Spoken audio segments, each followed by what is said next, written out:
Okay. Okay. Now I know. See. I'm glad I stopped. Glad I stopped. Okay.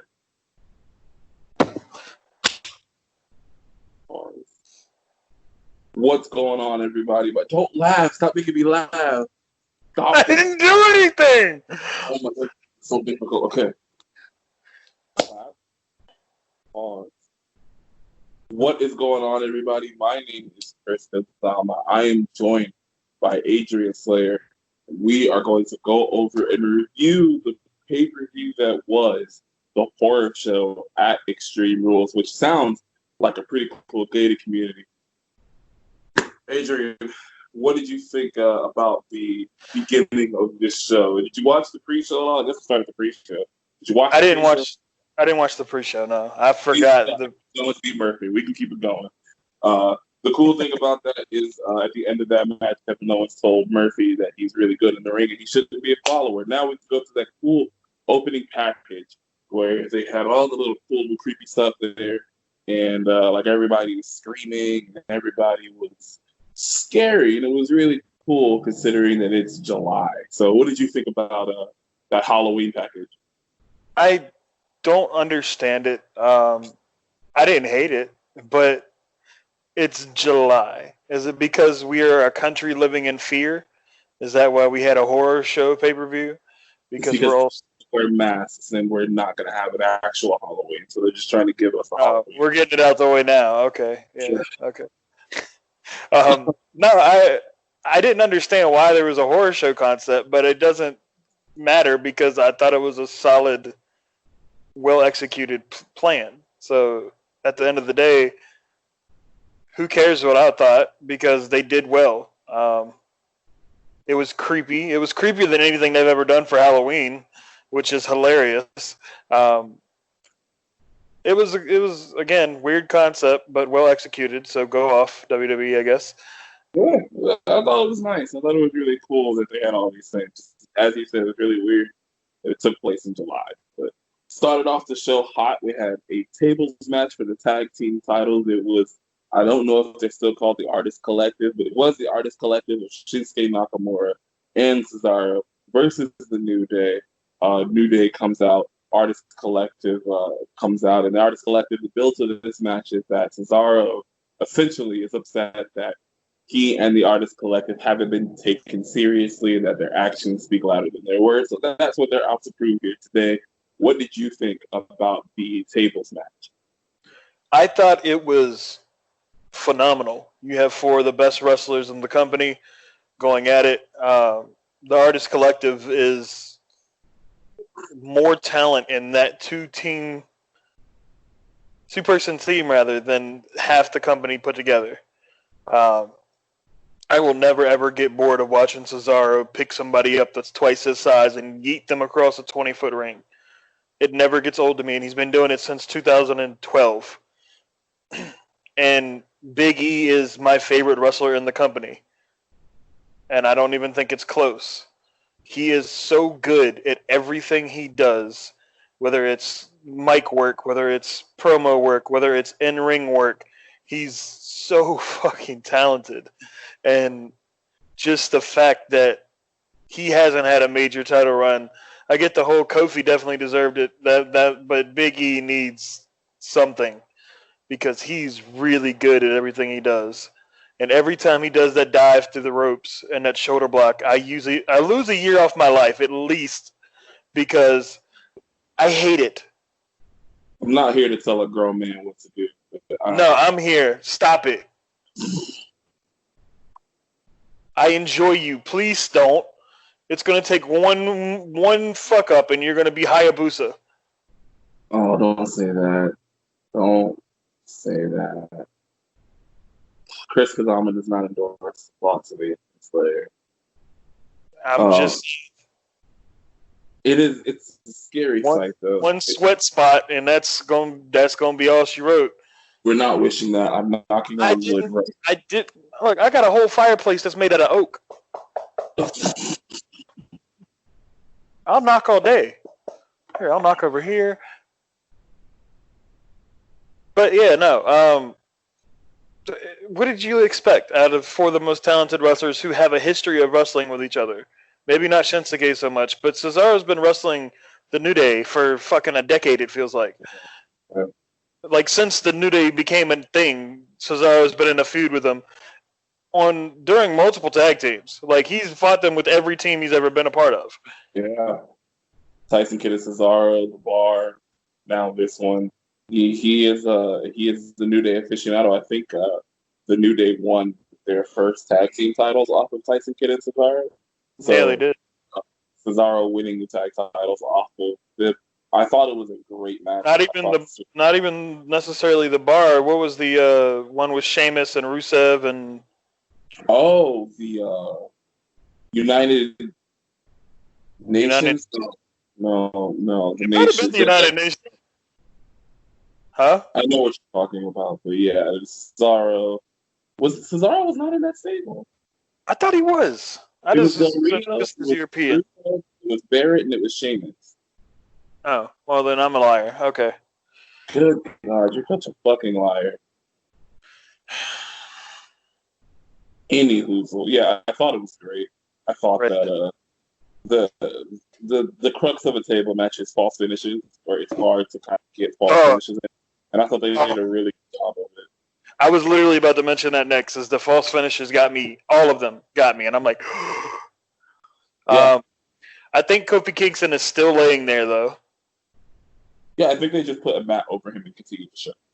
Yeah, no, I don't think he ever got picked up. I hated that spot more than I hate Big E's shoulders. I hated that so much. I loved it. I loved it. Rico. This is how my brain works with wrestling now, right? The fan in me is like, oh, hell yeah, that was such a dope move. The ex-wrestler in me is like, ow, ow, ow, ow, ow, ow, ow, ow, ow. There was no safety net on that. Ow, ow, ow, ow. I think the cool thing about the spot for me is, as we were saying, the false finishes were like really good. I thought this was a false finish. I didn't think that this was going to. I didn't think he was going to blast Kofi through two tables at 100 miles an hour and annihilate the tables like Jeff Hardy at TLC 2. Like it. No, ow. Damn it, Cesaro! It's a work, my guy. Who hurt you? Cesaro's so strong. It's not fair. It's not. And poor Kofi taking that bump. And I'm pretty sure he's still out there. He hit so hard on his back that his chest actually expanded back out to its normal shape. I saw that Rey Mysterio actually had to step over him in that match when he was trying to put Seth through the stairs. Yeah, all in all, I just thought it was a really good match and a good way to open the show. I think I wrote notes down. So I think the second match was the MVP segment.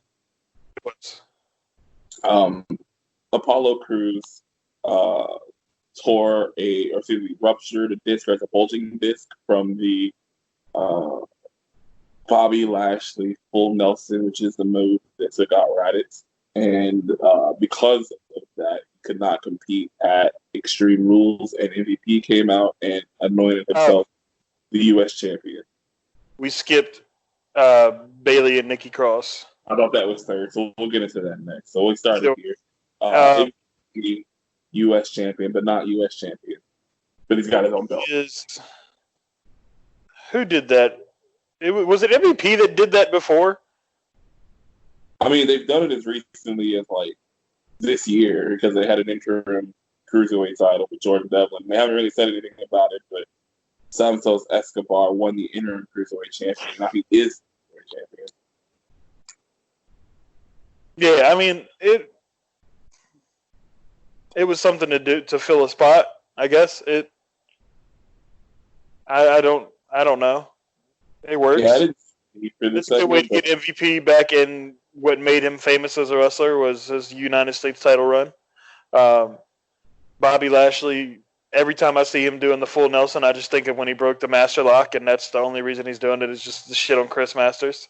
So he's just like, It's fucking 15 years later, and he's still like, "Hey, remember that time I did the thing?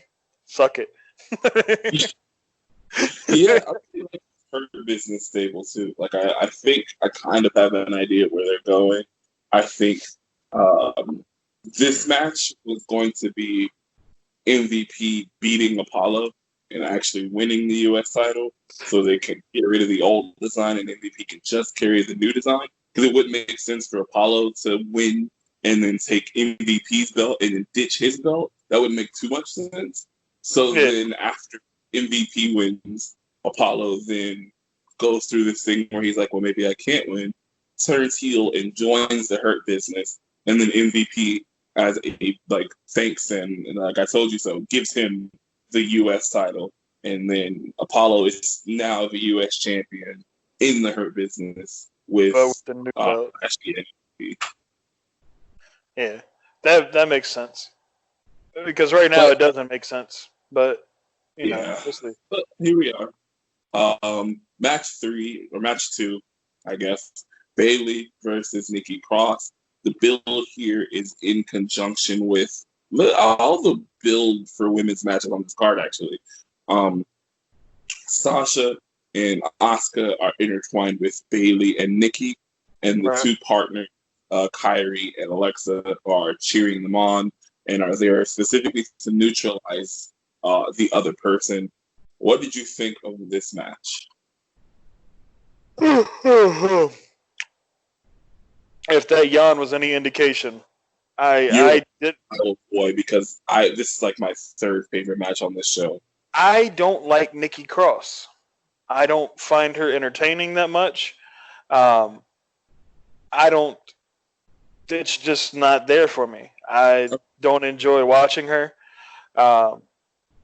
I feel like they just kind of tamed her screaming ass insanity thing she did, and put some colors on her, and I don't care about her matches. She's not a bad wrestler. She can work her ass off. She's very good at what she does.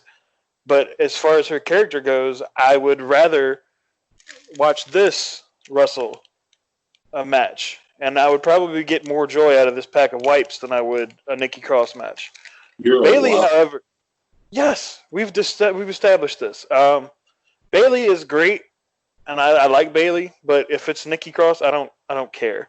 I watched it, but I didn't watch it. So I watched the finish. I love the finish. It was great. I don't think there's too many heels better than Bayley and Sasha right now. If we had an audience, they would probably be hated more than anybody else because they're bitches. like they're really just assholes. Even the part when she cut a promo on Old Boy in the I versus I match, he's like, "Oh, you don't got 20/20 vision to see this now." We'll get to that, but my favorite part of the whole show is how she starts that promo. It's such a subtle thing. She looks at the camera and goes, "Look, Ray, he can't. He only has one eye." I caught that too, and it's the best. Like they're so good at. It's like their whole life. They're like, we got to be these baby face princesses, and I hate it, and I want to be an asshole, and this is the real me. Like this is like that picture of Sasha in the airport with the fan. This is that personality coming out of her for like the last 2 years now. Is what it feels like. I don't fuck. It's the best. I love every bit of it. I'll get to how the women have been carrying the COVID era of WWE, but without question, not a fan of Nikki Cross. I don't particularly enjoy her matches. I don't. It's just something. It's a me issue. There's just something about her that doesn't click. She's a great, fantastic wrestler, but I will say her comeback is infectious. When Bayley hit a clothesline and Nikki pops right back up, and then she goes into her comeback. I thought that was really cool. But yeah, there's just something about her as a wrestler that doesn't click. This particular match, though, Bayley is so commanding of your time that it made the match enjoyable for me. And that finish, taking the brass knucks and Bayley giving her that punch that 50 Cent gave to that dude in the club video, where she just knocks him right in the chest or in the sternum area. Loved it. Boom, hits the rose plant. 1, 2, 3. I thought it was awesome. There's a picture where it's Bayley's Titantron or her mini Tron, and the Boss Knucks are there, and they're the best. They are the best. Yeah, no, it was a really good finish. I don't care about anything Nikki Cross does. I won't for any foreseeable future. When she's on my TV, I'm going to go to sleep, just like I did at the beginning of the match and had to rewind and rewatch it. I don't know what it is. I don't have a reason behind it. I don't have logic behind it. But they just put Supermarket Sweep on Netflix, so I'm going to watch that instead of every Nikki Cross match ever. Anyway, match 4 or 3. Segment 4, match 3 is the order match. Eye for an eye. What is your opinion on it? Because I'm pretty sure our opinions are going to differ greatly, actually. So go ahead. You loved it because you're weird and you like weird shit. I hated it because it was stupid and corny, and you like stupid and corny, so you were all on board for this one. You were just like, oh boy, this is great. Look, he's got a fake eye. Oh yeah, I get it, but shut up. Like, just stab him. Just have Dominic come down and stab Seth Rollins one good time, and then the feud's over because Seth Rollins is dead. I don't think Ray was going to kill him. I want to start by saying fuck you to Brian Alvarez for making fun of this match because fucking Rey Mysterio was doing hurricanranas and head scissors because you were expecting different stuff from someone. Give me just a second. Named Rey Mysterio. The master of the 619 in this match. Like, he's supposed to differ the thing that got him where. Shut the fuck up, right? Like Rey Mysterio is about to go out here with bare knuckles and jeans on and just start throwing live blows. Shut the fuck up, Brian. He hit the stomp, and I was devastated that Ray deviated for anything he had done in the last 62 years. Like, that is a -5 stars take, and I hate you, Brian Alvarez. Brian Alvarez is a shit stain on society because if he really thought Rey Mysterio, the most famous person to ever wear a mask in professional wrestling, without question, and I don't think, well, maybe, but in this modern era, let me put it that way. If this was Jake Hager versus Phoenix, he would intricately tell me how Phoenix's lucha moves were a game plan set specifically to throw Jake Hager off of seeing his fuck you. Anyway. It's like seeing Undertaker do the tombstone or something, or a choke slam during his AJ Styles match and be like, oh, wow, I can't believe he did an Undertaker move. Paul, that he did a wrestling match in a wrestling match. So, I loved this match. I loved everything about this match. Shocking. My sexual orientation is this match. I love this. I loved every part of it. The call of the night. I want to break down certain parts of this, but the call of the night for me is when Rey Mysterio is there, and nobody knows what's going on because Rey is just selling, and Joe goes, "It's out." It's out. And he's like, "Oh shit, yeah, it's out. It's out. It's out." Honestly, I hated some of it, but some of it was really good. What made it for me was Seth going over to like attack him again, and then seeing it poking out and going, and throwing up was. Nikki is just pregnant, and he was throwing up to show solidarity for her, like a real man should appreciate that. That was evening sickness. No, Seth being able to throw up on command is really, really weird to me, but I guess I liked all of this. There was not a part of it. This is a whole new gimmick for Seth Rollins now, and I really hope it doesn't go the same way as the other guys did. That's gonna be out. Please don't dare and draw dog yourself, Seth. Also, Rey Mysterio took a kendo stick, and he got on Seth's shoulders, and he hit him in the eye with the kendo stick. What fucking more do you want, Brian Alvarez? Like, honestly, like, he did way more ruthless and vicious things than I've ever seen Rey Mysterio do. This was it. I believed. This is what wrestling to me is about. I believed everything that they did. I believed every single thing. I believed that Rey Mysterio legitimately wanted to take Seth Rollins' eye out, and I believe Seth Rollins legitimately was trying to get the fuck out of them, but realized he couldn't just have to take Rey Mysterio's eye out. Right. Very sad we don't get Seth in an eye patch, so very sad about that. Yeah. Everybody wanted a CGI eye to pop out. I don't know why you wanted the Neversoft logo to pop out and start doing things up there, but no, I thought this was the subtle. You saw the eye, they showed the eye. I loved it. Yeah, no, it was funny. It wasn't my alley, but it was entertaining, if nothing else. Look, Ray, I know that you can't see, but Bayley does straps this year. She still got 2 straps. 2020 vision. Bayley is the greatest of all time. This version of Bayley is the best. The Bayley the Bayley promo was next, where she got her stuff off. It was fantastic. I don't know what's after that. I'm pretty sure what's after that was Sasha and Asuka. Yeah. Boy, howdy. Did I love that match. Can they not throw the fuck down on command anytime, anywhere, any show, any time of the year? If you want a good match, put these 2 fucking people together, and they're going to blow each other's faces off. And they beat the shit out of each other, and I love it. Because Sasha just doesn't care about her welfare or personal, like, anything. And she's just like, yeah, no, kick me right in the mouth. I don't care. Do it again, bitch. Like, drop me on my neck. It's fine. I got plenty of forehead. I'll just transfer some of that to my neck. Sasha in neck bumps is ridiculous. I thoroughly enjoyed this Sasha Joshi Jamboree that she's been on, where she faced Io and then Kyrie and now Asuka. I love it. I love that she just give me all the Joshi. I want to wrestle them all. She's had killer like shit, proving that she is one of, in the conversation of best wrestlers in the world, gender aside, full stop. Sasha is one of the best. Asuka is one of the best.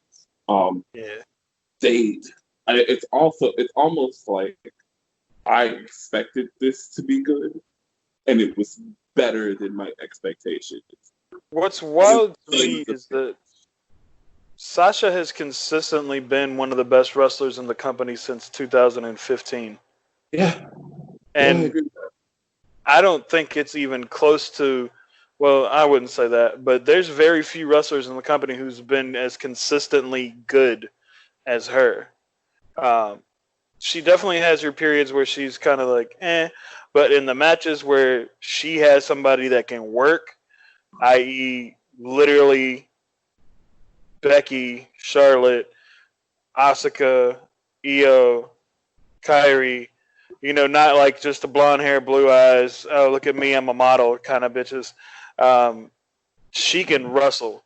Like, dog, we saw her on NXT steal the show multiple times against, like, indie superstar darlings who were on the same card.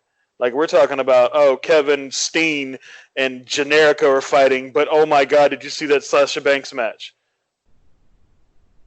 Yeah, like, she is. Shinsuke Nakamura is on this fucking show, but Sasha just went 60 minutes with Charlotte. And what? Like, it's almost she's so almost weird how little, I think, respect that she's gotten for how amazing of a wrestler she is. That's not taking anything away from Asuka, because we know that Asuka is one of the greatest wrestlers that we have, right? But I really think that in wrestling, we have got to start putting Sasha in that conversation of, yeah, this is one of the best wrestlers that we have right now, period. Yeah. The finish of the match, if people are going to shit all over this, those people don't watch SmackDown. Those people don't watch Raw every week. Because if you watch SmackDown every week and you watch Raw every week, it's hard for the course. This is perfect. This plays into exactly who they are as characters. Bayley is there for Sasha the same way that Sasha just helped her retain like less than an hour ago. And so, of course, Bayley, her one man's is going to be there for her to put on that ref jersey and count the 3. And if it's good enough for Paul Heyman and Rob Van Dam, it's good enough for me, Sasha, and me. Dog. And that's a point that I was going to bring up with somebody. I can't remember who posted some shit like, that can't be real, can it? And I'm like, you know how many people who aren't professionally trained referees have put on a ref shirt or grabbed the ref thing and just been like... Referee The Rock versus Hulk Hogan 2 at No Way Out 2003, and he was the referee that Vince McMahon brought in for Hogan versus Vince at WrestleMania 19. So plenty of people, granted, in a little more official circumstances because you didn't know it was Sylvain Grenier at the time, but people who aren't refs ref all the time. It's not a new concept, but it's people who are not a fan are the ones complaining. And the fact that, Bayley's going to help Sasha. Like, what did you expect to happen? What did you... But... what did you expect? Like, honestly. It's still listed as the Raw Women's Champion.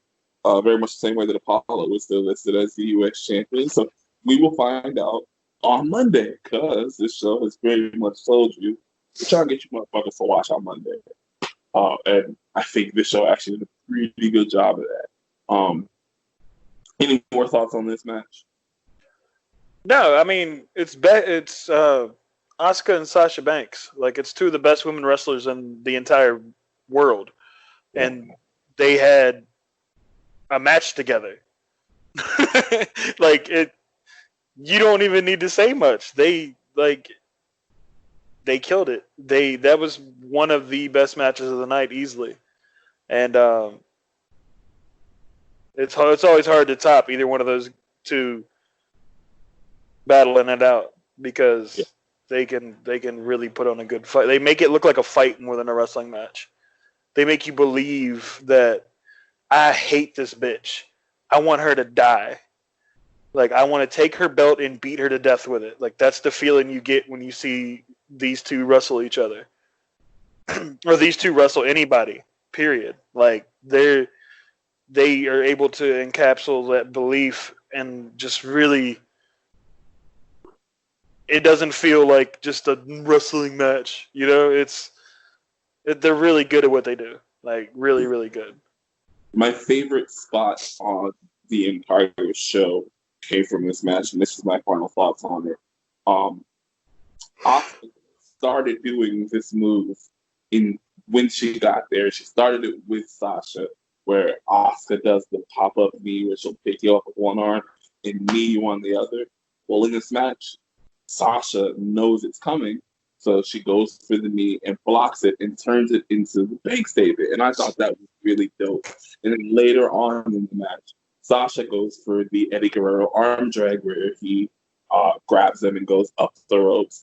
And Asuka saw that coming and reversed it into the pop-up knee. And I thought, this is fucking wrestling, and I love these two. And this, absolutely, it's amazing.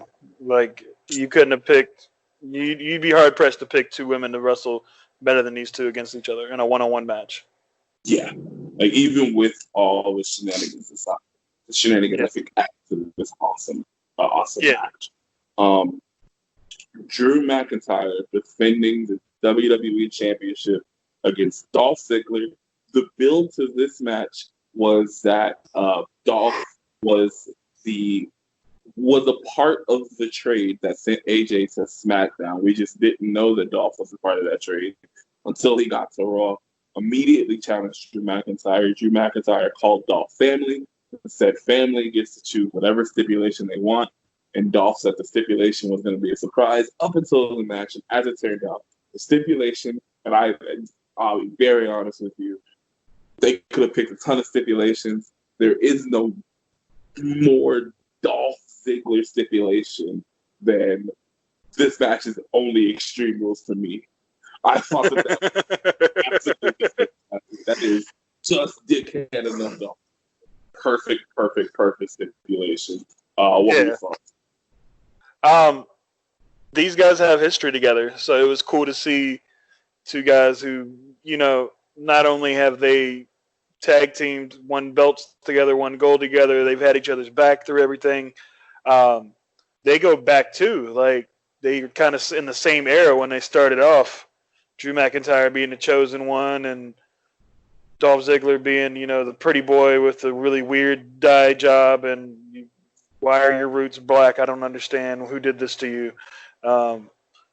And they've both been not necessarily been in the company for 15 years, but 15 years ago they were starting off getting their shit together. And I like that flashback to like old Drew and old Dolph and just seeing how they've grown as wrestlers.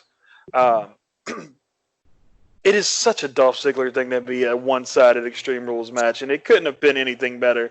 I expected something similar. Like, I expected it to be an Extreme Rules match, but it was a good twist on it. It was really cool to see Drew McIntyre catch himself right before he did something extreme.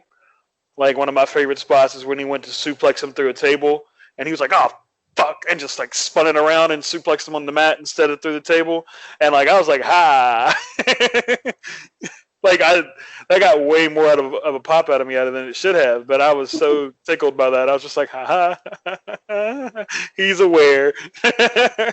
Like, I love when wrestlers are aware of like just the stipulation, and it seems like, yeah, obviously they're gonna play into that, but no, like, making me believe that he just remembered it rather than me going, oh yeah, they gotta play it up.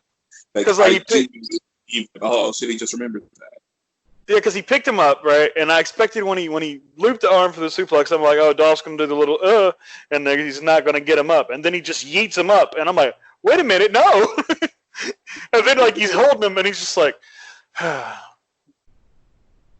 he just, it's the funniest shit. He's just like, God damn it. He has to spin him around and then drop him, and it's the best. I like the idea that just Dolph did not tell him the stipulation until the match. I thought that was like a really nice touch to it. Is instead of giving you, okay, well, it's going to be Extreme Rules for Dolph, Dolph is holding it close to his chest because Dolph has a history of being someone who is a little bit smarter than the competition. So him holding that close to, or being a smart ass and just having that intellectual edge over a lot of guys. And so him holding it so close to right before the match, I thought was really, really good touch. Yeah, no, Dolph Ziggler's always been a really intelligent asshole. He's been really opportunistic at everything he's ever done. If it didn't benefit him in some way, shape, or form, then why would I do this? Yeah. I'm not going to do that. That's stupid. That's going to hurt me, and I'm not going to get anything out of it. Why the fuck? Like, that's been his thing his whole time. I can't think of many times where he's done something selfless. Like, legit, I'm trying to think right now, and I'm like, time that he's done something selfless, and it was Survivor Series to get rid of the Authority, but it was also Sting's debut, and that was Babyface Ziggler. That was nah. That was like that like 6 month period where he was a babyface and everybody loved him. I want to do a full podcast on that 6 month period. That's the best period in wrestling for a while. That 2016 SmackDown time. But we watched that Survivor Series together, and we both were very shocked that Dolph Ziggler was the last man standing in that. We did. I'm pretty sure we both called it because Dolph was the last man standing. That was the end of the match. Yeah, the finish was the most insane Claymore I think I've ever seen in my entire life. I'm pretty sure they are still scouring the Performance Center to find the remnants of Dolph Ziggler's wrinkled and strangled head. This is definitely a horror show because there was an eye gouge and a disembodied head taken off of the shoulders of one Dolph and Ziggler. Yeah, no, Dolph can sell. Like, Dolph can sell. God damn it, Dolph. But like, he never does anything dangerous. That's the thing. Like, everything he does is he never gets hurt selling. Yeah. It looks like he looks like he dies, but still, like, you're like, he's okay. Okay, I don't know how, but goddamn. Like, and also, Drew making chicken soup out of chicken poop, because he is taking this title reign, and if this was in front of fans, we would probably call this up there with like one of the better ones we've had in some time. But even in front of this performance in the crowd, I don't think there could be a better WWE champion than Drew McIntyre, because this is somebody who understands the people helped make him into who he is to get him back in the WWE. So it's someone who understands how important connecting with not just the live crowd, but with the home audience is. And so him being a champion for the home audience and always talking directly to the home audience. He always has something to say right into the camera, and talking to like me at home. I always think that that's really cool, and I think that he is really having a hell of a run as WWE champion right now. Yeah, no, he's really good, and it's bittersweet to have him the champion during the COVID era, because he deserves a full crowd of 50,000 cheering him on. The man is a fucking absolute unit, and he is so good at everything he does. Everything he's done since he returned to NXT to now, he's absolutely busted his ass. And you can tell just the difference in work rate, the difference in his match quality. Like, he really, really, really, really wanted to come back and be something. He's so good at everything. And the Claymore is just such a violent finisher. Like, and it's just a kick. But it's a kick from a 6'8", 280-pound man kicking you in your shit. Ow. No. I'm 6'8". I don't want to kick anybody anywhere, ever. I'll kill them. I'll go to jail. That's a murder charge. I'm not doing that. Yeah. Like, can you imagine if somebody as big as me, well, maybe not, but can you imagine if I ever just threw a big boot in the ring one time? I imagine taking it, and I would not. I would cry. No, I'm not doing it. I'm just going to lay down and just... I'm not taking this. No. Last match, main event. Oh. The Swamp match. Talk to me. I love Bray Wyatt so much. I love Bray Wyatt. He is going to go down in history as one of the best promo people to ever pick up a microphone in the history of professional wrestling. And I will argue this until I die a horrible, untimely death. He is golden on the microphone. It doesn't matter what gimmick he's using. It doesn't matter what era of Wyatt he's in, because he's done them all in the last month. And every single promo has been really, really good. That promo where he's got Braun chained up in the chair and he's just talking to him like FCW Wyatt, I was just like, yes. I love it. I love Bray Wyatt. Bray Wyatt is everything I ever wished I could be in a pro wrestler. He is the best at everything. He's so consistently good at it's the promos, honestly. He's a really good wrestler, but his promos were just like, nobody looks at Roddy Piper and says, "Oh man, what an in-ring talent." They're like, "Oh man, he was such a good heel on the mic. Like, he was so good at talking." Even, like, dare I say, The Rock, he had good matches, but he was really good at talking. And that's why everybody knows The Rock for talking. Bray Wyatt is phenomenal. I love cinematic matches. I hope this continues even after COVID's over. Like, 10 years from now, when COVID's dead, I want cinematic matches to become a thing. Because just based off the one that we recorded, and how difficult it was to get all these little angles and all these shots and all these little. I can't even fathom the amount of time they put in to getting the lighting right, getting the water to ripple a certain way in the swamp, to get like every little detail correct, and then like the set design, and then like the location. Dog, it's so good. Braun Strowman didn't look like a nerd out there either. He looked like a badass. It was cool to see like the old black sheep mask Braun attack new Braun. He actually invoked some emotion that wasn't just, which was fun. Did you see Luke Harper? Yeah, I saw Luke Harper in there, and I saw the great value Eric Rowan in there too. It was. I feel like that wasn't necessary because it was necessary, but it's just like the internet's just gonna break it down because they're gonna be like, you're trying to take shots, and shut up. But it was a really good match. It was really eerie. There was everything a cinematic match should have been. There was suspense, there was action, there was violence, there was drama. You got to see a whole little TV show in like 15 minutes. The ending was really cool.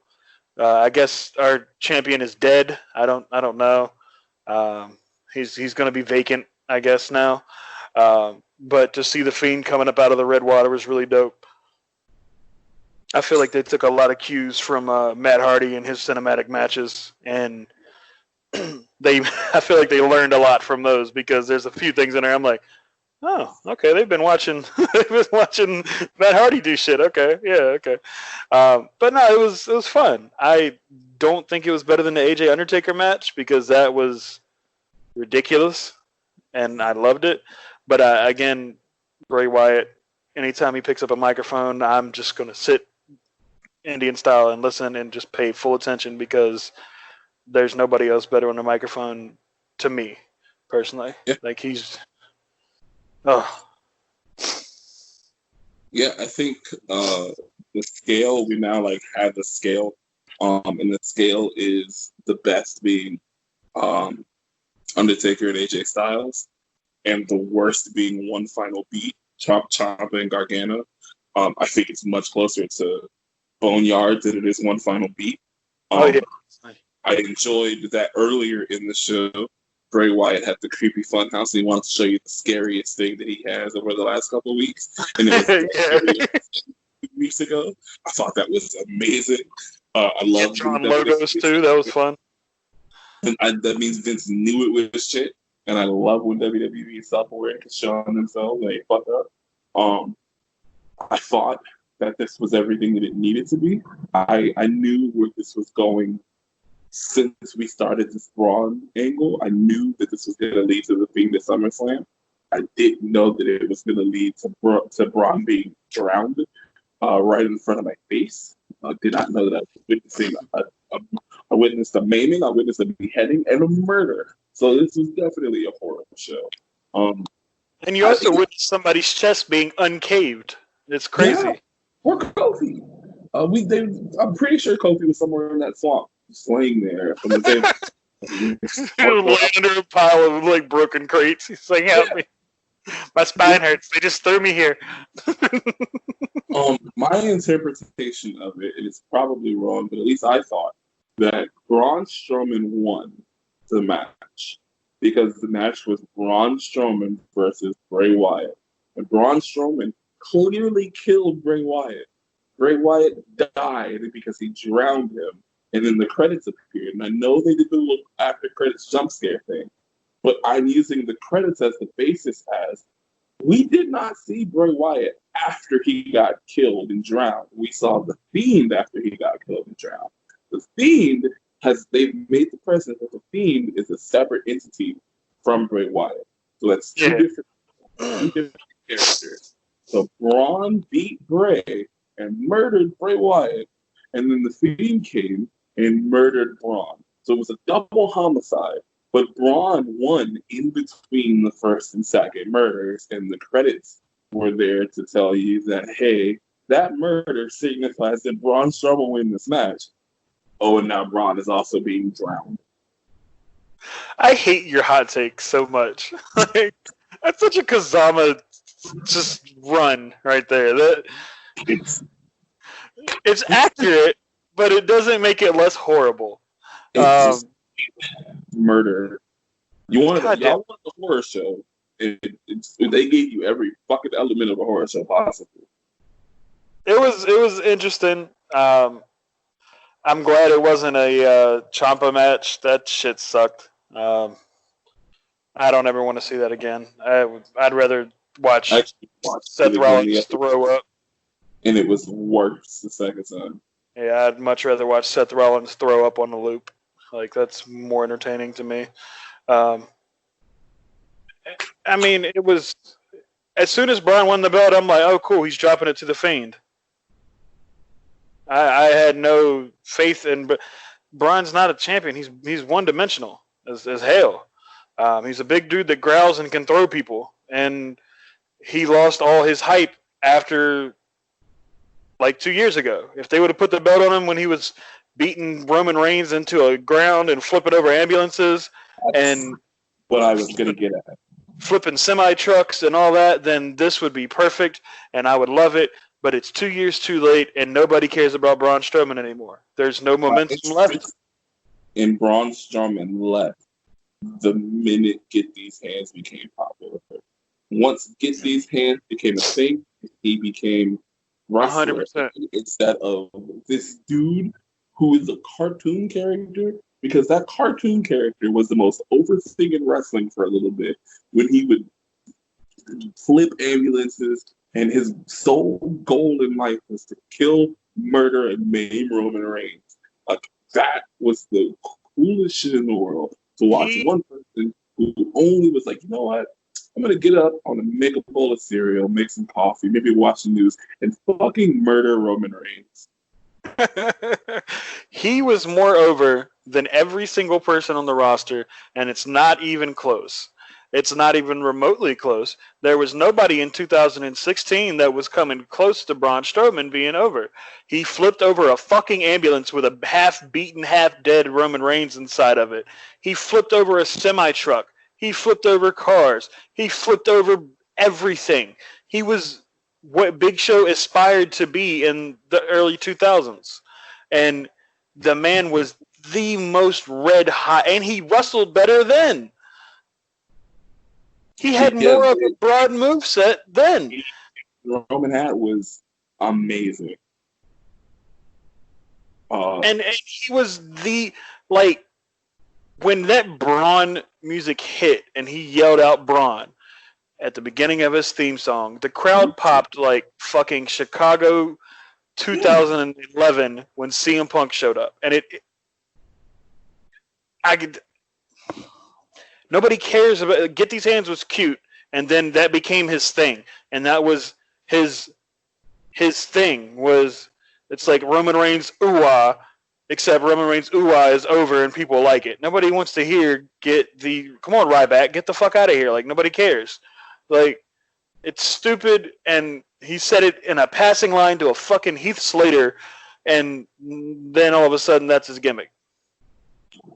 Yeah. It's too late. Nobody cares. I hope he stays dead because I'm tired of Braun Strowman. Like, yeah. Overall thoughts on the pay-per-view. If you had to give it a grade, A to F, what do you give it? I'll give it a C because I don't like. Honestly, the biggest detractor was Nikki Cross for real. Everything else kept my attention. I could give a fuck less about Nikki Cross. And welcome to the Nikki Cross Slander podcast. Yeah, no, it's not even trying to be, but I just genuinely don't care. It felt short, even though it was a few hours long. Well, it felt short because it was short. It was shorter than an episode of Raw. Was it? Yeah, that show ended at like 9:30 something. Oh, okay. Started at 7. Yeah, okay, then that makes sense. It felt short because it was short. Okay. Like It wasn't 245. like I don't think it was like a groundbreaking pay-per-view. It was a very solid show. I got what I needed out of it. I was entertained. We got to see a murder, a beheading, and a maiming all at the same 2-hour time slot. And that's where else can you get quality television like that except for like Grand Theft Auto? And I don't even think I can cut people's heads off on Grand Theft Auto. So they're ahead of stuff right here right now. I think it was my favorite episode of Supernatural of all time. What a wild episode of oh damn, I had a joke and I forgot it. Oh, Unsolved Mysteries. Will Kofi's chest ever become the same? X-Files. Who drowned Braun Strowman? I want to believe. No. B- for me. It gets a B-. There wasn't a part of this card that I didn't like. I liked everything. I thought the wrestling was so good that the finishes almost hurt the wrestling. Like, everybody really worked their asses off on this show. But the finishes were intentionally goofy because this is, honestly, throwaway pay-per-view. Extreme Rules has never been, like, the pay-per-view to watch. So this was a throwaway pay-per-view. So I think they thought that they could get a little bit fancy and finicky with the finishes. And I liked it. I enjoyed it. But they wrestled so good. Rey Mysterio and Seth Rollins, Sasha and Asuka wrestled so good that their finishes almost took away from their match to me. But I'm into that shit. So I have no complaints. Yeah. Oh, what I didn't mention and got a huge pop out of me. Alexa Abigail. Yeah, I didn't mention that on purpose. You can mention it. Alexa, Nikki Cross to you is Alexa Bliss to me. Oh, fair. Okay. I don't really give a fuck about Alexa Bliss, but I like the tie-in to the tag team they had. So I thought that was, yeah, I thought that, like, I don't think it's like a tie-in. Oh, she's Sister Abigail. I don't think that at all. So every fanfic on the world could have been validated. No, 100%. But I did love that the tie-in, like, Braun had a weakness. That was a weakness for him was Alexa Bliss, and he was very. He loved that girl, so like it was great to see that, and then the little clips of them like hugging and shit, and that was cool. Like that was a nice one for me. But yeah, I don't fucking care about Alexa Bliss either. She's got the same appeal as Nikki Cross to me. But that was cool. Match of the night. Asuka and Sasha. I am gonna go obviously with Oro de Oro, eye for an eye. That's my fetish. Love this match. Loved it. Loved it. I'm honestly, once this call is over, I'm gonna watch it again.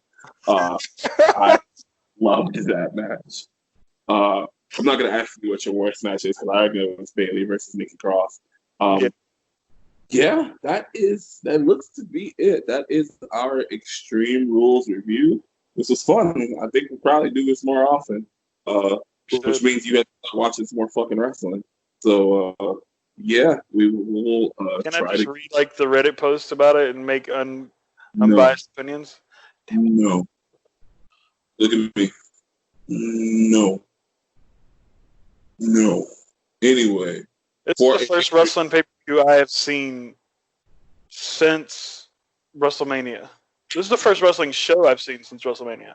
This is the first wrestling pay-per-view I've seen since Slammiversary last night. That's because you're a wrestling crackhead, and you're also a promoter, so you kind of have to watch tape. Like, you have to be like, ooh, I need ideas. Let me do this. So let me tell you something. I can't wait. Look at me in my face. No, Can't wait to O'Shea versus Mr. Grimmon and I versus I match. Anyway, my name is Chris Kazama. That is Adrian Slayer. Tell them where they can find you on social media. Twitter, Instagram, both River City Saint. You can find me on Spotify, Stitcher, Apple Podcasts, anywhere podcasts can be found. The Break the Stigma podcast. You can find me on twitch.tv/River City Saint. I stream random video games at 3 o'clock in the morning because I never, ever sleep as per now. I think that's it. And I am Chris Kazama. You can find me on Facebook, Twitter, SoundCloud, Stitcher. Literally anything that has social media, you will find me at the Chris Kazama. I keep everything the same because I'm a narcissist. So, if you guys at Chris Kazama, you can find him on Meebo, my yearbook, Mixer. Are you saying Meebo?